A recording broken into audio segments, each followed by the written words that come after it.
Lucas capítulo 3, verso 1. Diz assim, só 1 e o 2. No 15º ano do reinado de Tibério César, Pôncio Pilatos era governador da Judéia, Herodes, governante da Galiléia, seu irmão Filipe, governante da região da Itureia e de Traconídes, e Lisânias, governante de Abilene. Talvez na sua Bíblia seja tetrarca, em vez de governante. O que era um tetrarca? Lembra lá do 1994? É tetra, literalmente. É uma terra dividida em 4 partes, então este rei, ele governava uma, né? Era um pequeno reizinho ali. Verso 2. Anás e Caifás eram sumos sacerdotes. Foi esse ano que a palavra de Deus veio a João, filho de Zacarias, no deserto. Só até aí, tá bom. O restante eu leio depois. Perceba que o texto, ele cita 7 pessoas de suma importância.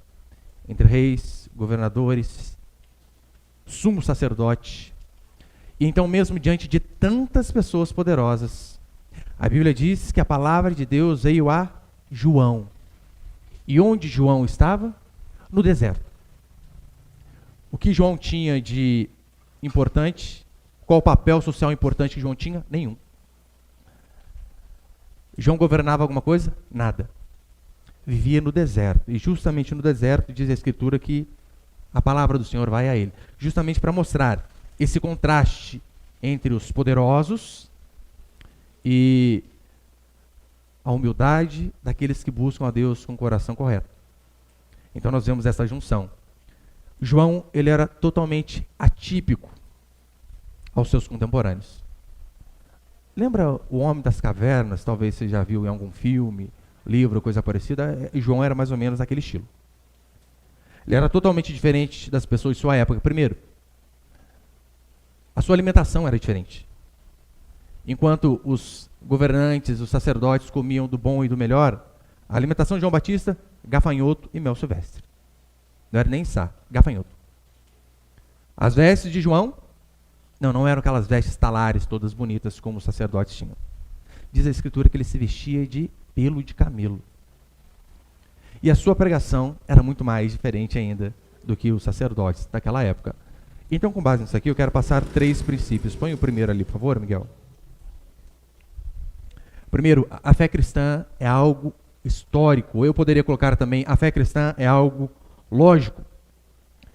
Esses líderes aos quais nós lemos os nomes, eles demonstravam de fato o poder da sociedade atual. Tudo estava ali. 7 homens poderosos são citados em apenas 2 versículos. E além disso, cita o sumo sacerdote da época, que era Caifás. O sumo sacerdote era o sacerdote principal do templo. E Deus falava com quem? Era com o sumo sacerdote. Pastor, por que é importante a Escritura dar essa quantia de nome? Governantes, sacerdotes, para que eu e você, de fato, venhamos a, se necessário for, pesquisar para ver se isso é verdade ou não. A fé cristã, ela é algo histórico. Nós podemos averiguar, assim como qualquer outra pessoa. Então, esses reis e imperadores, o nome deles está aqui justamente com esse objetivo, para que a fé cristã seja algo palpável, que está ao alcance de qualquer um. Por que é importante? Imagina o seguinte, se eu falar apenas assim, olha, eu lembro que nosso país teve um presidente chamado Fernando. É verdade? Claro que é. Mas ainda fica meio ambíguo. Qual Fernando? O Collor ou o Henrique? A Bíblia já não deixa essas brechas. Todos os governantes, todos os nomes, imperadores e reis, para que você possa, de forma bíblica ou também acompanhando a história secular, testificar que este livro, de fato, ele é histórico, bíblico e é um livro divino. O cristianismo é uma das únicas religiões. Uma das únicas não, a única. O cristianismo é a única religião que você pode averiguar. Este é o motivo, porque eu, por exemplo, não sigo o Islã. Por quê? O Islã fala que Maomé teve uma visão na cúpula da rocha. Quem estava com ele? Ninguém. Quem pode testificar? Apenas ele. Os Mormons seguem pelo mesmo caminho. Joseph Smith teve uma visão do anjo Moroni, a qual entregou a eles os mandamentos. Quem pode testificar? Ninguém, apenas ele. Os adventistas do sétimo dia, a mesma coisa. Ellen White teve uma visão de que um dia ela viu o quarto mandamento destacado. Quem estava ali para comprovar? Só ela. O cristianismo, todos nós podemos averiguar sobre os seus fatos, se são verídicos ou não. A fé cristã, ela é diferente porque se você acompanhar historiadores ímpios, como por exemplo, Flávio Josefo, ímpio no sentido de não ser cristão, Flávio Josefo era judeu. O judeu detestava os cristãos. E esse historiador, Flávio Josefo, ele tem até um livro chamado A História dos Hebreus, é um calhamaço bem grande. Ele, sendo judeu, esperando o Messias até hoje, ele diz que, de fato, houve um Jesus que morreu crucificado e que os seus discípulos depois saíram espalhando a fake news da época de que ele ressuscitou. Mas consegue perceber que eles não conseguem esconder. Eles podem não crer em Jesus Cristo como Deus, mas o fato histórico é inegável. Inegável. Até um ateu. Se ele for um ateu honesto nas suas pesquisas, ele não tem como negar.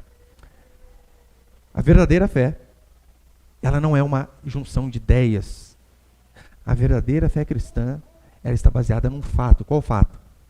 Domingo, sexta-feira, o carpinteiro de Nazaré foi morto, crucificado diante dos olhos de várias pessoas. Mas este mesmo carpinteiro que foi crucificado foi visto 3 dias depois, de pé, conversando, e pessoas tocavam em suas feridas, tocavam ao seu lado. E essas pessoas que testificaram, que foram testemunhas oculares, é o que diz a palavra de Deus. O que é uma testemunha ocular? É aquela que viu algum fato. Elas, diante da morte, não negavam aquilo que elas viram. Quem realmente, meu irmão, entrega a sua vida por conta de uma mentira se ele tivesse inventado? Normalmente, via de regra, as pessoas mentem com qual objetivo? De se livrar de coisas ruins. Se esses homens inventaram uma mentira, a mentira que eles inventaram apenas os prejudicou. Não só prejudicou, eles perderam seus parentes, seus filhos, esposas, e perderam a própria vida. Então a fé cristã é algo histórico que eu e você podemos pesquisar como qualquer outro. Tem um filme, eu aconselho você a assistir, chamado Em Defesa de Cristo. E ele fala a história de um jornalista ateu que de repente a sua mulher se converte. E ele fica louco da vida.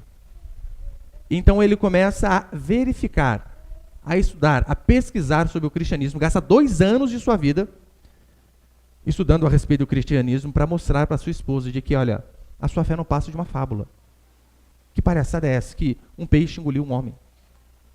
Depois de 2 anos de esforços e estudos, ele chega à conclusão: a fé cristã é verdadeira, não tem como negar. E se converte também. E este filme é baseado em fatos. Excelente filme. Agora, repare que os poderosos, eles não receberam a revelação de Deus. Porque, via de regra, os poderosos ali daquela época eram inimigos da fé cristã. Líderes poderosos e um sumo sacerdote. E lembre-se, não era um sumo sacerdote de Satanás, não. Era a religião instituída por Deus, o sumo sacerdote instituído por Deus. E via de regra era este homem que ouvia de Deus e transmitia ao povo as verdades divinas. Então, mesmo diante de tantas autoridades e de um líder religioso ao qual Deus instituiu, a Escritura diz que Deus, ele não usa esses homens porque a religião a qual Deus tinha criado começou a se tornar obsoleta e principalmente mentirosa. Apenas aparência. Então, por conta disso, Deus se revela a João lá no deserto. Hoje não é muito diferente. Em relação ao cristianismo, não é muito diferente. Olhe para o ministério de Jesus Cristo. A grande ênfase, a tônica do ministério de Jesus Cristo, quando ele criticava os falsos, ele não criticava os falsos das outras religiões. Reparou? Ele não está lá, o espiritismo é do capeta, isso aqui é errado. Não. Você percebeu que a tônica de Jesus Cristo, de sua crítica, era contra os falsos religiosos. De qual religião? Da religião que um dia foi verdadeira. Foi isso que ele fez durante todo o seu ministério. E João Batista é apenas mais um de tantos exemplos de que o falso cristianismo deve ser combatido com toda a nossa força. Ele é um exemplo de que nós não podemos deixar falsos homens pegarem este livro ao qual Deus escreveu e saírem propagando mentiras a todo custo. Não. A Bíblia diz que esses homens eles devem ser combatidos. Nós vemos esse exemplo em Jesus Cristo, vemos esse exemplo aqui em João Batista e vemos em toda a Escritura. Você vê Paulo, de forma taxativa, falando contra os falsos profetas.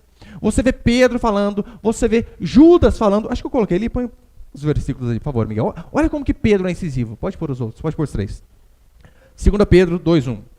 Assim como no meio do povo surgiram os falsos profetas, assim também haverá entre vós falsos mestres, os quais introduzirão dissimuladamente, disfarçadamente, heresias destruidoras, até o ponto de renegarem o soberano Senhor que os resgatou, trazendo sobre si mesmos repentina destruição. Não é o que nós vemos hoje? Falsos homens introduzidos no meio da igreja de Deus e de forma dissimulada, sorrateira, mentirosa, falaciosa, colocando heresias, mentiras. Daí você está, pastor, por que toda vez o senhor fala de pastora e de apóstolo? Será que não é por causa disso?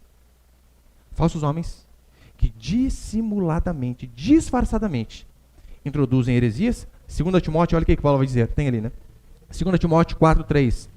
Pois haverá um tempo em que não suportarão a sã doutrina. Quem não vai suportar a sã doutrina? A igreja. A falsa igreja. A pseudo-igreja. Pois haverá um tempo em que não suportarão a sã doutrina. Pelo contrário, cercar-se-ão de mestres segundo as suas próprias cobiças, como que sentindo coceira nos ouvidos. Vai chegar um tempo, Paulo está dizendo, que aqueles que se dizem igreja vão se reunir, mas não vão querer ouvir o evangelho. Não vão querer ser confrontados, mas vão querer ouvir coisas boas, como diz Jeremias. Não profetizes para nós aquilo que é reto, antes profetizai-nos ilusões. Não é isso que o povo gosta? Não gosta de ser confrontado, gosta de ser bajulado, ainda que seja com uma vida toda torta no pecado. O que eles gostam de ver é, você é a raridade, você é espelho que reflete a imagem do Senhor. Judas, capítulo 1, verso 18, só tem um capítulo, a epístola de Judas. Se você ler este único capítulo da epístola de Judas antes de Apocalipse, você vai ver que é o capítulo todo destruindo, combatendo com todas as forças os falsos profetas. No verso 18 diz assim: no último tempo haverá escarnecedores andando segundo as suas ímpias paixões. Se esses homens pregaram esta mensagem, por que eu, apenas um servente na obra de Deus, pregaria algo diferente do que eles pregaram? Eu não posso. Eu preciso é segui-los. Pastor, pregue sobre o amor, coisa que eu ouço constantemente. Eu tenho um vídeo lá no Instagram que chama O Evangelho de David Leonardo e Priscila Alcântara. Faz tempo, até hoje me xingam por conta do vídeo. E o que eu ouço constantemente é, pregue sobre o amor, em vez de ficar dividindo o povo. Então eles falariam a mesma coisa para Jesus. Jesus, para criticar os fariseus, deixa eles lá, né? Querendo ou não, vai se intrometer. Você imagina eles chegando para João Batista, João Batista, deixa Herodes pegar a irmã lá a cunhada dele, qual o problema? Não critica, não fale essas coisas. Eu recebo constantemente críticas. Eu sei que, por vezes, falta de sabedoria de minha parte, de abordar temas que são difíceis, só que às vezes falta uma maturidade, então é uma brincadeira em uma hora que não devia se brincar. Eu sei que às vezes é por conta de falha minha, essas vezes o que me resta é me arrepender e mudar, não tem como. Mas constantemente eu ouço repreensões, críticas, por conta de pregar isso daqui, que Jesus Cristo e os apóstolos constantemente pregavam. Essa semana, mais uma vez, me bloquearam, claro, né? Quase toda semana, né? Ou é numa rede social ou na outra. Por conta de denúncia. E o cara que me denunciou ainda mandou mensagem para mim no privado ainda. Filho capiroto, né? E um homossexual dizendo assim para mim: o homossexualismo não é pecado. Pare pare de falar essas coisas. Você precisa se calar. Não fale. E então, eu disse a ele: amigo, se o que eu estou falando não é pecado, então eu estou mentindo. Por que motivo você está preocupado com a opinião de um mentiroso?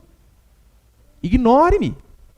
Esqueça e siga a sua vida. Mas é claro, no fundo, eles sabem dos seus erros. Claro que sabem. Se não é pecado, por que ele vai ficar ofendido?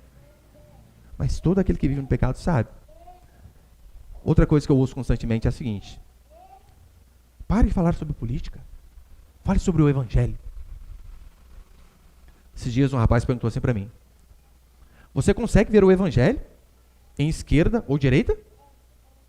Como se fosse algo, caixinhas separadas. Uma coisa é você pregar a palavra de Deus. Outra coisa é você falar sobre política. São dois assuntos diferentes. Não, não são. Ele disse para mim: você consegue ver a diferença?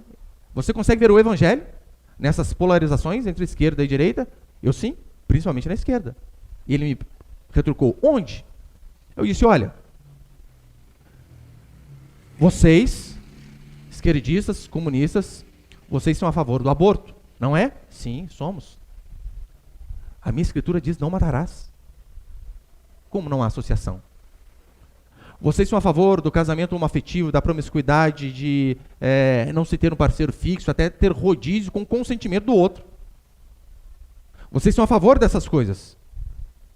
A minha escritura, ela diz: santificai-vos, porque amanhã o Senhor fará grandes coisas no meio de vós. Não adulterarás, diz a palavra do Senhor. Vocês são a favor da invasão de propriedade privada? Porque está sem função social? A minha Bíblia diz: não roubarás. Como? Como eu não vou falar contra? Pregar o evangelho e pregar contra a esquerda é a mesma coisa? Essas coisas são inseparáveis. Mas os pastores de hoje, eles não tocam nesses assuntos. Talvez por dois motivos. Primeiro, talvez seja o maior deles, ignorância. Realmente não sabem. Assim como eu, durante muito tempo, não soube. Então não fala. Mas também tem um segundo motivo. Medo. Medo. Os irmãos já perguntaram: pastor, o senhor não tem medo dessas coisas aí? Tem. Finge que não tem, mas tem. Ameaças de morte? Várias. Até a minha esposa já ameaçaram. Várias. Eu digo lá: você é macho e atrás do celular, mas por dentro: Deus me livre. Precisa? Coragem. Agora, mas se nós alcançamos o conhecimento daquilo que é verdadeiro, e nós não difundimos, não propagamos esse conhecimento, ora, para que serve o Senhor ter tirado a venda dos nossos olhos? Hoje de manhã estudávamos aqui sobre o mito da caverna, do livro A República, de Platão. E o mito da caverna fala justamente disso: homens que viviam em trevas, numa caverna, e de repente um é pinçado para o lado de fora, consegue fugir, e então ele vê a luz, ele consegue perceber que, não, a vida não é como eu via lá dentro. A vida é totalmente diferente. E ali a saída da caverna simbolizando a questão de sabedoria, de aprender, de crescer no conhecimento. E então ele fica na dúvida: calma aí, já que agora eu vi a luz, eu não posso deixar os meus companheiros nas trevas, eu preciso voltar. E eu preciso mostrar a eles a verdade. Este é o embate de Platão, citando ali Sócrates. E então o que ele faz? Ele volta. É duramente criticado e morto. Os filósofos dizem que Platão ele faz uma alusão a Sócrates, que Sócrates de fato morreu por conta disso. É o risco. Por conta disso, vamos fazer o quê? Vamos deixar de falar a verdade de forma alguma. João Batista ele é um símbolo do confronto ao falso cristianismo. Confronto. Lucas, ele vai citar Caifás, o sumo sacerdote. Daí você faz só um remember. Caifás era o sumo sacerdote. Você lembra quem era o pai de João Batista? No capítulo 2 diz: o pai de João Batista era Zacarias. O anjo aparece a Zacarias quando Zacarias estava onde? No templo. Fazendo o quê? Oferecendo sacrifício. Por quê? Porque Zacarias era sacerdote. E aqui nessa época, o sacerdote, ele era algo que vinha de família. Você não tinha escolha. Ah, eu sou pastor. Nasceu meu filho? Ah, o pai estava pensando em ser tal coisa. Não vai ser nada, vai ser pastor. Era dessa forma. O sacerdote, ele era comissionado por família. Ah, mas eu não tenho habilidade para falar. Não importa, sacerdote. Se o pai de João Batista era sacerdote, João Batista era o quê? Sacerdote. Só que mesmo assim, este sacerdote que deveria estar no templo, vestindo as melhores roupas, comendo da melhor comida, ele vem como uma antítese à sua época. No deserto, vestido de pelo de camelo, comendo um gafanhoto para mostrar: vocês estragaram a religião verdadeira. É necessário que vocês tenham um choque de realidade. Tem um choque. A vida de João era um protesto à falsa religião daquele tempo. Então que história que é essa? Que não podemos falar contra. Você sabe de onde vem o nosso nome protestante? Adivinha? Hoje a criançada aprendeu o quê? Qual o radical protestante? Protestar, meu Deus! E como assim eu não posso protestar? Que outros estão fazendo que é errado? Devemos fazer isso. Mateus capítulo 23, verso 13. Põe, por favor, Miguel. Mateus capítulo 23, verso 13, vai dizer assim a palavra do Senhor: ai de vós, escribas e fariseus hipócritas. E você acha que eu sou ruim, né? Porque fechais o reino dos céus diante dos homens, pois vós não entrais, nem deixais entrar os que estão entrando. Por que é importante confrontar o falso ensino? Porque a falsa religião mata, condena. O falso pastor conduz pessoas ao inferno. E como? Deixaremos esses falsos homens conduzirem milhares para o inferno? E ficarmos de braços cruzados? Porque o Senhor nos alcançou com a sua graça, então o resto que se exploda? Isso é um absurdo, não faremos isso. Em Mateus 23, vai dizer que, olha, vocês que se assentam na cadeira de Moisés, eram esses homens que Deus havia escolhido, que estavam guiando o povo pelo caminho errado. Segundo princípio, Deus fala fora do círculo dos amantes do poder. O Senhor fala fora do círculo dos amantes do poder. Em que sentido? Tibério César, que nós lemos aqui, estava sentado no trono de Roma. Pilatos governando a Judéia, Caifás na cadeira de Moisés. Estes poderosos, Deus não fala com eles, mas vai ao deserto falar com João Batista. Não foi à capital, não foi a Jerusalém. Nada contra, isso que eu posso pensar. Tá vendo, pastor? Então a igreja boa é do interior. Claro que não. Nada contra a igreja da capital. O problema é quando queremos estar na capital por amor ao poder e não por vocação, por ordem divina. Deus usa os poderosos? Usa. Constantemente nós vemos na Escritura. Mas Ele não usa homens que amam o poder, porque tem uma grande diferença. Usar poderosos e homens que amam o poder. Por quê?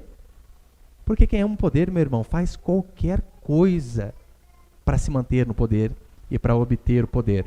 Isso seja na igreja ou no mundo também. Secularmente, não é assim que nós vemos? Políticos matam a outros que estão ameaçando concorrer com ele. Platão, na República, ele vai dizer assim: a verdade é esta: a cidade onde os que devem mandar são os menos apressados na busca do poder é mais bem governada e a menos sujeita à sedição. Ou seja, onde os homens não buscam o poder, ali vai ter um governo melhor. Porque a recíproca é verdadeira. Pessoas que são sedentas pelo poder, nessa época de pandemia, fecham supermercados, porque diz que nos supermercados há algumas coisas que não são essenciais. Nos proíbem de sair depois das 8 horas da noite. Por quê? Porque tem sede pelo poder. Agora, se na igreja o pastor está preocupado com a manutenção do poder, com a arrecadação da igreja, ele não vai conseguir ser fiel à pregação, de forma alguma. Se a preocupação dele é, vai ter dinheiro para amanhã, ou se ele quer continuar no poder, quando os irmãos errarem, ele não vai ter peito nem coragem o suficiente para condenar. Eu sei que o falso pastor, ele diz que ele prega o amor, mas não é. Ele ama é o poder. Um exemplo que nós vemos é que Pilatos. A Escritura vai falar sobre Pilatos. Pilatos está diante de Jesus e Pilatos pergunta para ele, diz assim, Pilatos pergunta a Jesus assim: o que é a verdade? Num diálogo que ele tem com Jesus Cristo. A mulher deste homem, ela tem um sonho e adverte o seu marido, dizendo: não se meta com esse justo. Eu tive um sonho esta noite. Ele sabia que Jesus Cristo foi entregue por inveja, porque ele declara, ele mesmo diz, não há crime nenhum nele. Isso sai da boca dele. Quando Jesus diz que ele é Deus, Pilatos fica muito mais amedrontado ainda.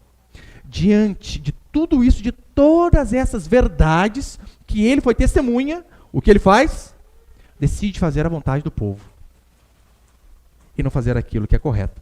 Assim também são os falsos pastores. Eles estão preocupados mais em fazer a vontade do povo, aquilo que agrada as pessoas, do que em ser verdadeiro com a Escritura. Caifás segue o mesmo caminho. Caifás é o sumo sacerdote. Ele quem rasga suas vestes, né, quase igual eu no começo do culto, né, rasga as vestes e entrega a Jesus Cristo por inveja. Por inveja. Ele sabia. No fundo ele sabia. A motivação a qual eu estou entregando é esta daqui. Em Lucas, capítulo 3, verso 19, põe ele, por favor, Miguel. Lucas 3, 19, diz assim: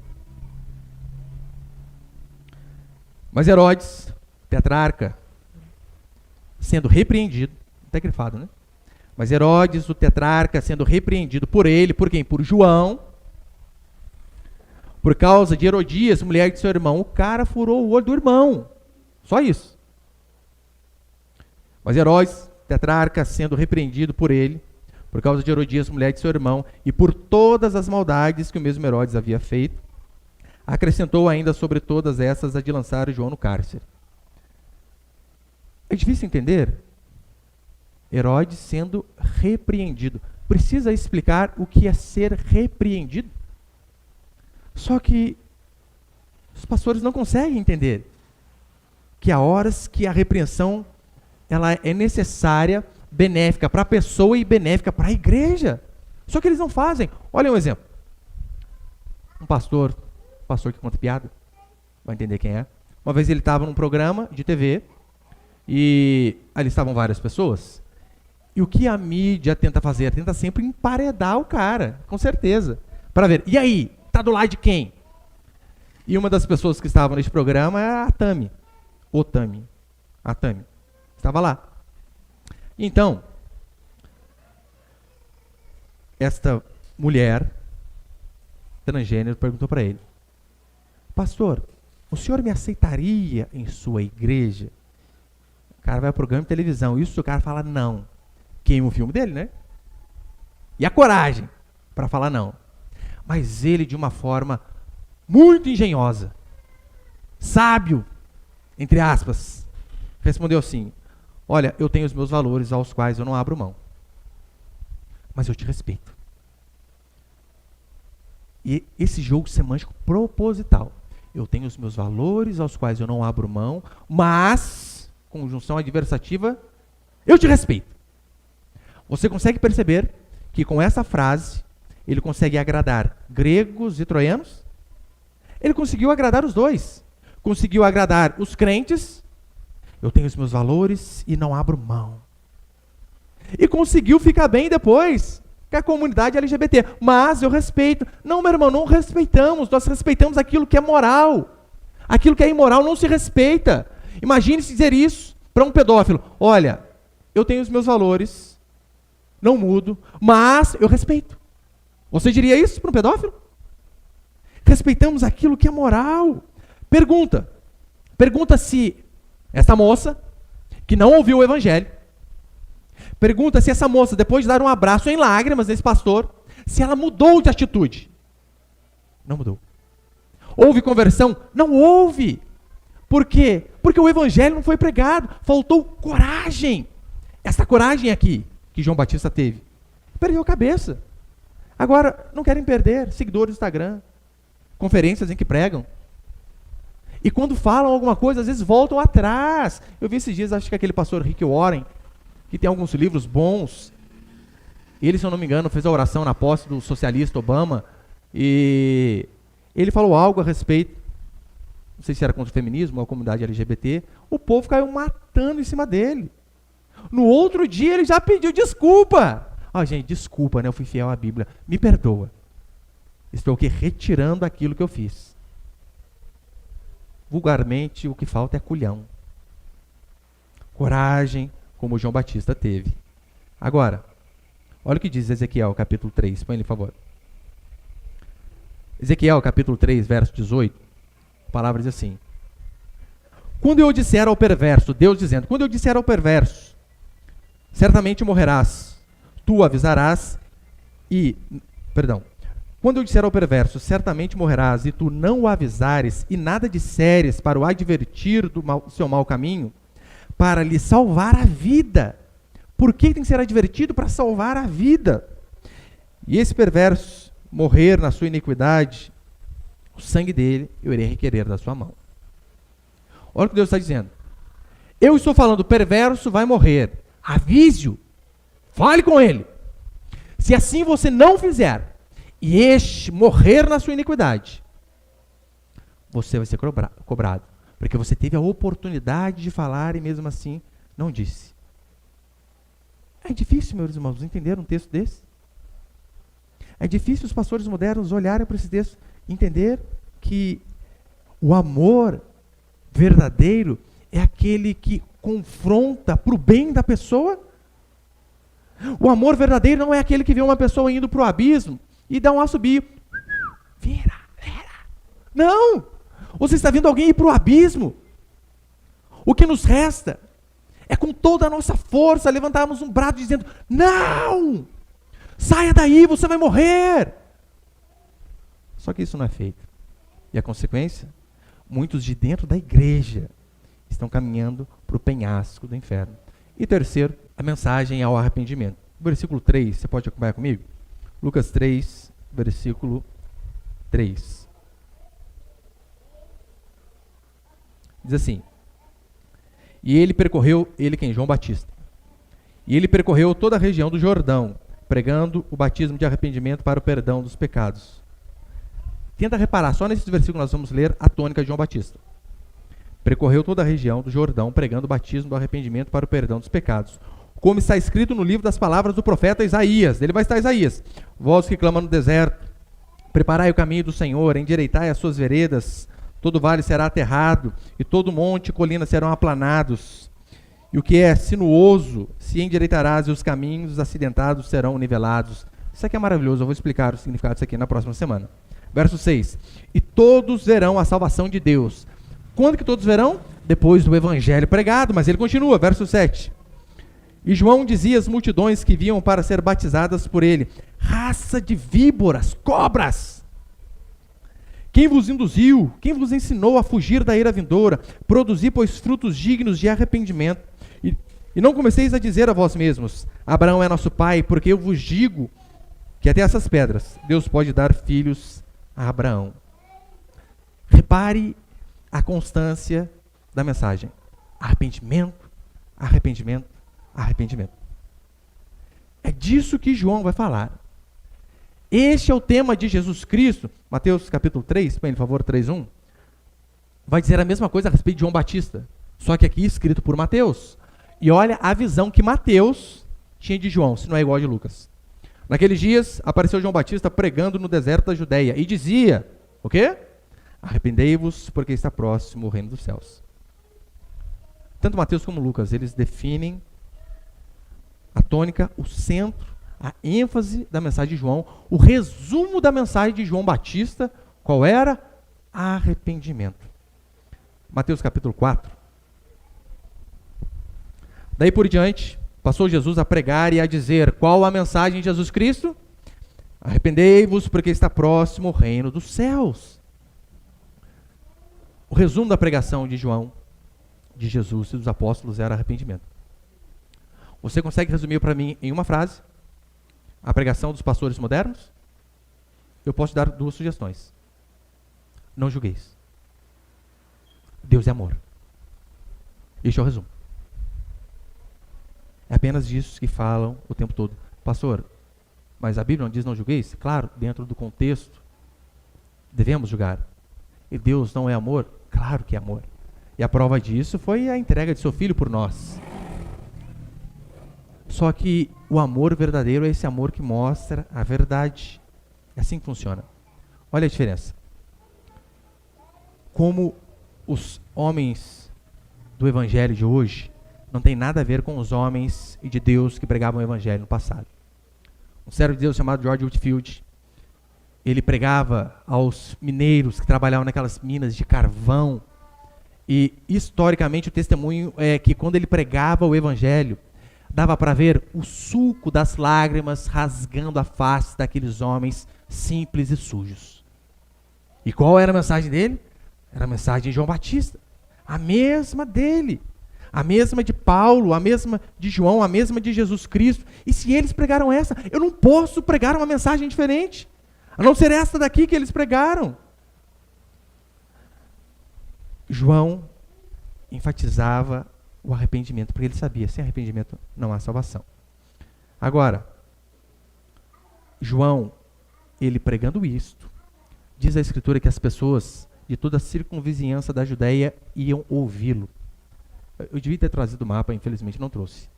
Mas algumas distâncias ali, dá de 100 a 150 quilômetros de caminhada para se ouvir uma pregação. Daí você pergunta, pastor, mas como eram ali as instalações da igreja de João Batista? Ah, chegou ao culto? Faz um montinho de areia aí, junta um pouquinho. Quente o negócio. Ventilador? Mas nunca.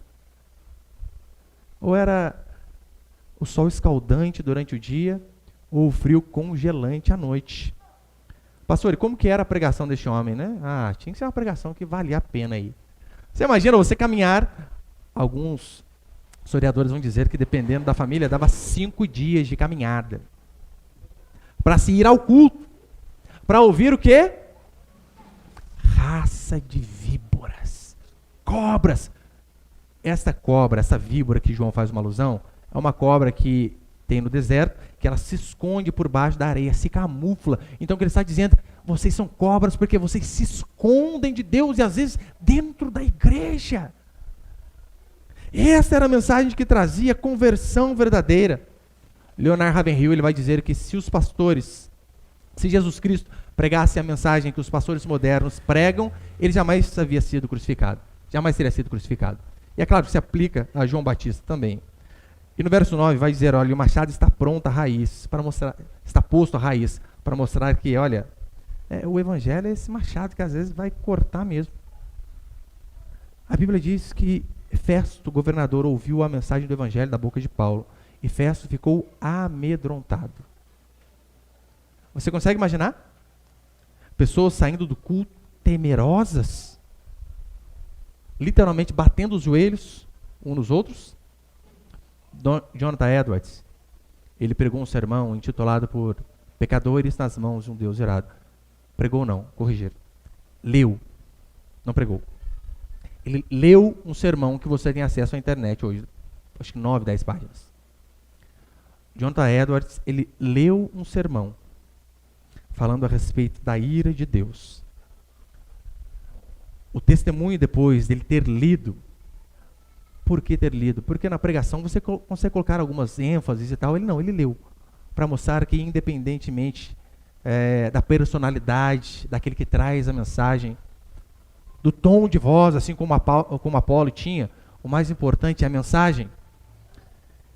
Então, historicamente é conhecido que depois daquele sermão, começou um avivamento nos Estados Unidos nunca visto antes. Por conta de um homem que pregou a verdade. A Escócia seguiu pelo mesmo caminho. Havia uma rainha chamada Maria Tudor, conhecida como Maria Sanguinária. Olha o apelido que davam a ela. Por quê? Porque matava um monte de gente, ela mandava. Só que na Escócia havia um servo de Deus chamado John Knox. E essa mulher, apelidada por Maria Sanguinária, diz assim: eu prefiro ouvir o barulho dos canhões ingleses à pregação de John Knox. Oh, a pregação dele me atormenta. Por quê? Porque ele me confronta. E no ano de 1558, onde Maria Tudor governava, John Knox escreveu um livro. Olha o nome do livro. O primeiro soar da trombeta contra o monstruoso governo das mulheres. É coragem ou não é? Coragem. Coragem. 31 de outubro de 1517, Martim Lutero prega ali as suas 95 teses na porta do castelo de Wittenberg. Um monge católico vê o erro da Igreja Católica. E então escreve essas 95 teses. E na época que Lutero escreveu, havia um dito papal, episcopal, que era assim: quando uma moeda no gasofilácio cai, uma alma do purgatório sai. A Igreja Católica arrancava o couro de todo mundo, amedrontando, dizendo: você precisa pagar, porque senão você não vai para o céu. E você achando que foi Edir Macedo que inventou essas coisas. É antiga. Ele apenas deu uma reformulada.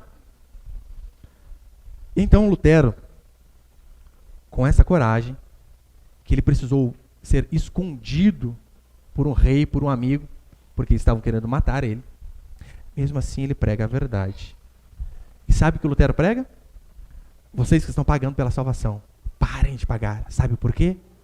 A salvação é de graça. Pela graça sois salvos mediante a fé.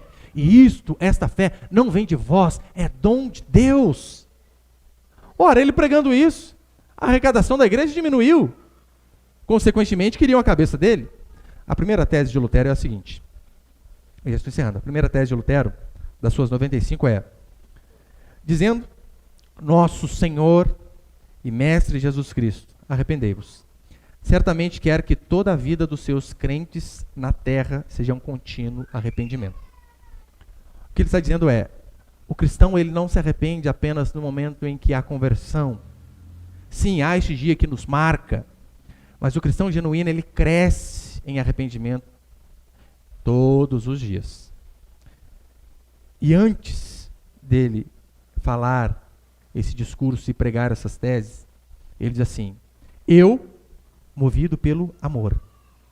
E começa. Consegue ver o que é amor de verdade?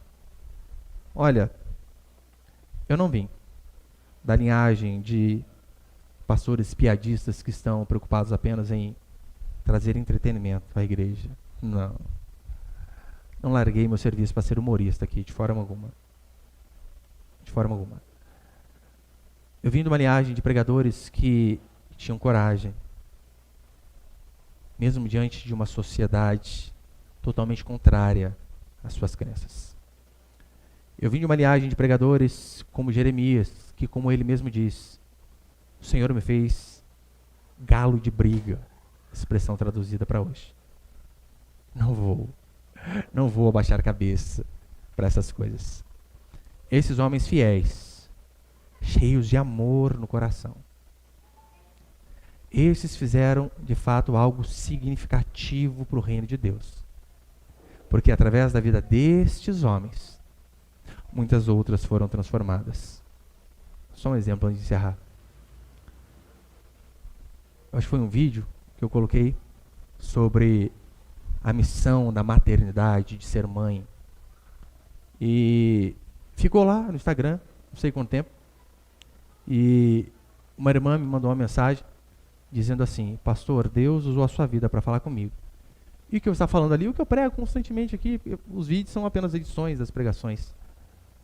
E eu falando de que a mulher que casou e teve filhos, os filhos passam a ser missão, vocação. Você não pode terceirizar os seus filhos, creche, estado, pai, mãe, vô e vó. Não, é parente, não, é seu.